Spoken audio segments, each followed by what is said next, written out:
we are having this conversation anchored on Executive Order number 2. Of course, there's number 1 and then still number 2, which was issued by the President of the Republic of Kenya, William Ruto, basically getting us to focus on matters coordination and working together and creating the whole of government approach in the way we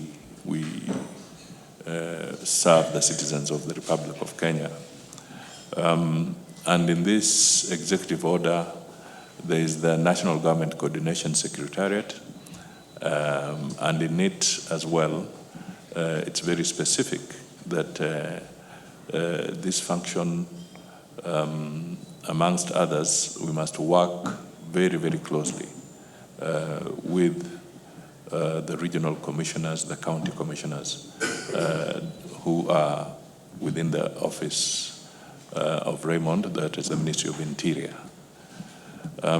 So I want to state by saying that we have had very good cooperation through Professor Kindiki and Raymond in building the synergy. It's not yet perfect, but we have had very, very good cooperation.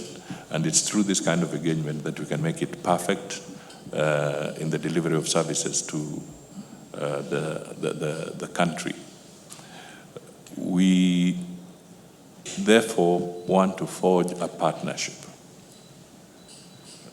I think this is really the message I want to leave with you, that we really want a strong partnership, a partnership that enables the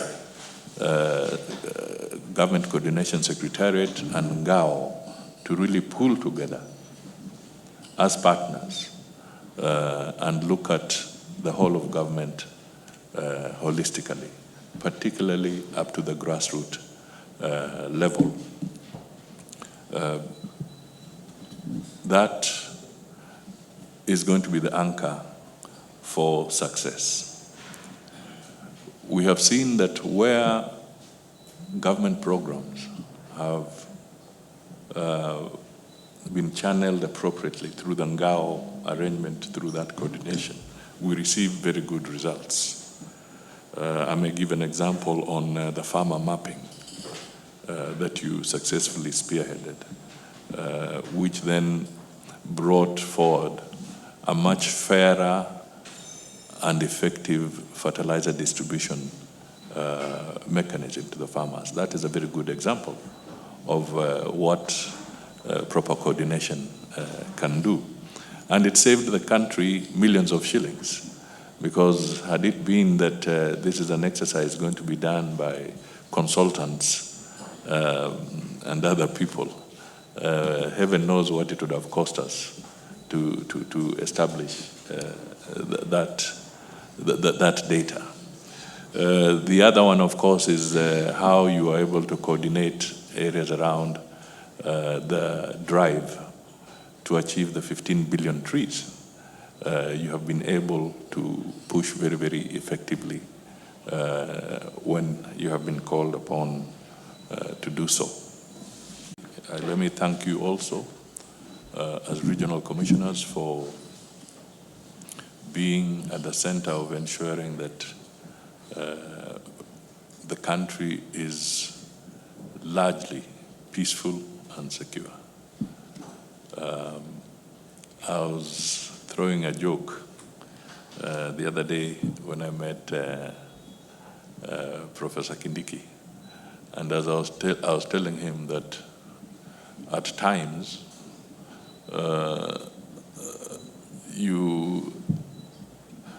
some people don't sleep so that we can sleep.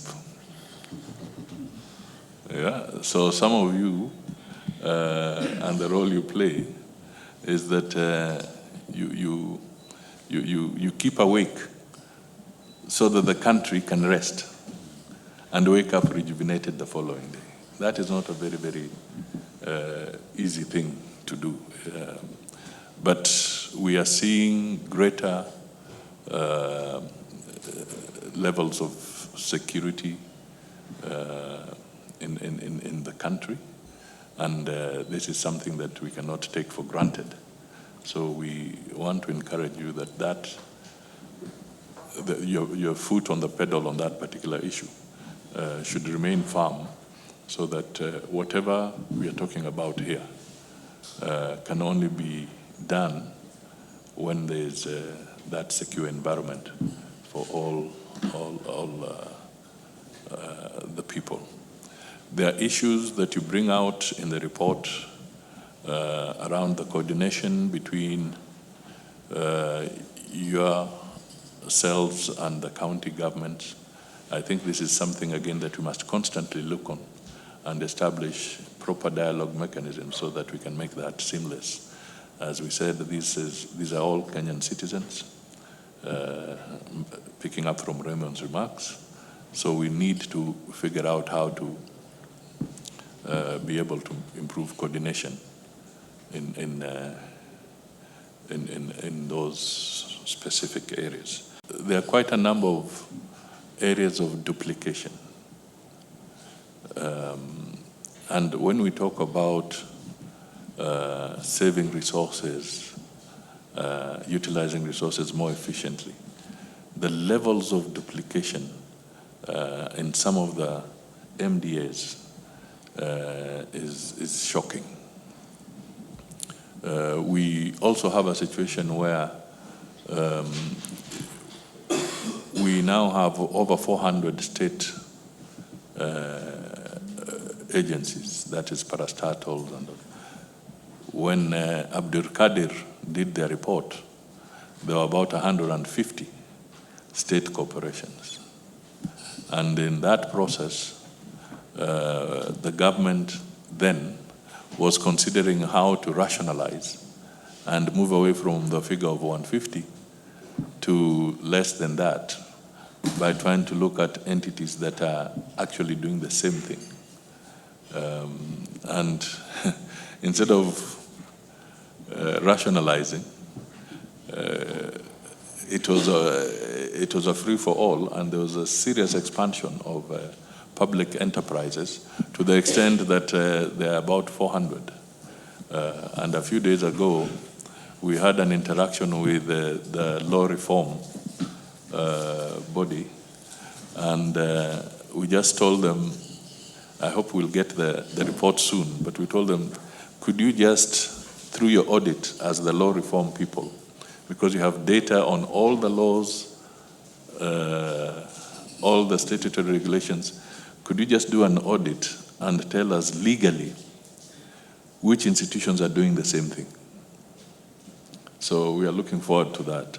And I'm sure it might be a very interesting finding that we may have created institutions that are doing exactly the same thing legally, and all of them are looking at the exchequer for resources, and as a consequence, the exchequer in turn has to go and look for the ordinary citizen through taxation. Because otherwise, where does the Treasury get the money for this kind of thing? So these are issues that collectively, even within the field, we can start looking at, so that from the grassroots level, you can help us rationalize where there is excessive duplication, so that it can help at the national level. We sent out the team from the National Government Secretariat through Raymond's communication to allow them to come and talk to you in the various fields. The reports I got when they came back were very positive, in the sense that you were very candid, and you facilitated as much as you could within the time frame that there was for them to engage with yourselves and your teams. And that conversation is in the form of a report, which I think you will validate through your conversations here and be able to improve on, so that as we go forward, we can become better. What I want to assure you is to say that it is important that we work as one.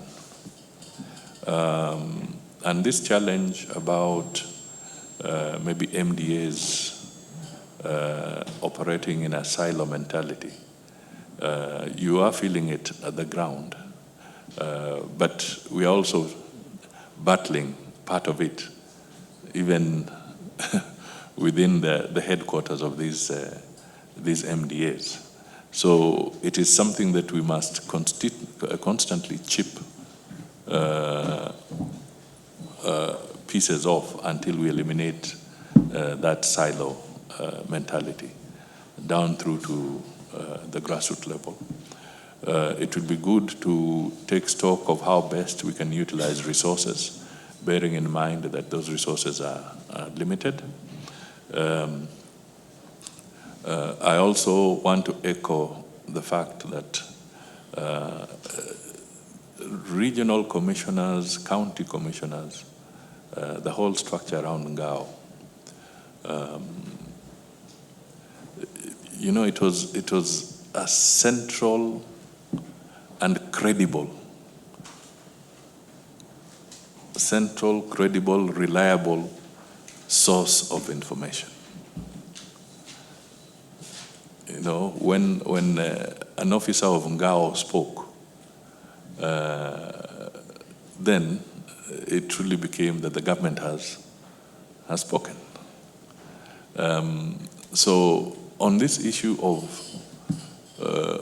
how do we now look at it in the context of the devolved system and the changes that have come constitutionally, I still believe that there is now an even greater need for that strong and effective communication to come out, so that that credible voice of the national government can also come back into place in terms of explaining government programs and government projects and the resources. So definitely we must push, therefore, for that synergy of all MDAs to speak out and to also share information. They must share information. We are, for instance, looking to a situation where you should be seized with virtually everything that is happening, whether it is in the health sector, education sector. But if information is hidden from you, then it impairs you when it comes to communication. But when the heat comes, they tend to pass the buck to you and say, sasa we uliza regional commissioner, ama uliza county commissioner. And yet when the things were brewing, they were keeping you in the dark. So we must find a way of extracting a better working partnership at that level, and then ensuring that we cascade it also up to the smallest unit within the framework of Ngao. We have to live up to the fact that we have a head of state who is very aggressive in pursuing his agenda. Whether it is on the local scene, that is in the country, or whether it is in the international arena, he's very, very aggressive, and he wants things done.